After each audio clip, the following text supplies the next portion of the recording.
এইবাৰ যিসকল ল'ৰা ছোৱালীয়ে মেট্ৰিক পৰীক্ষা দিব তেওঁলোকৰ ফৰ্ম ফিল আপ অক্টোবৰ মাহৰ 10 তাৰিখে সামৰণি পৰিব।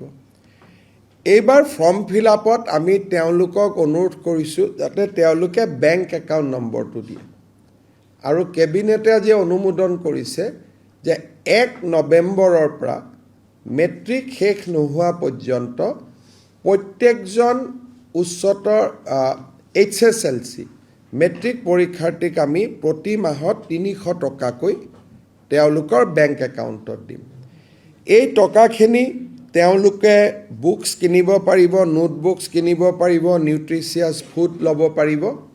অৰ্থাৎ 5 লাখ ষ্টুডেণ্টে মাহত 300 টকাকৈ অলমষ্ট আমি মেট্ৰিক কোন মাহত হয় নাজানো, যদি এপ্ৰিলত হয় 6 মাহৰ কাৰণে পাব, যদি ফেব্ৰুৱাৰীত হয় 4 মাহৰ কাৰণে হ'ব, যদি মাৰ্চত হয় 5 মাহৰ কাৰণে পাব।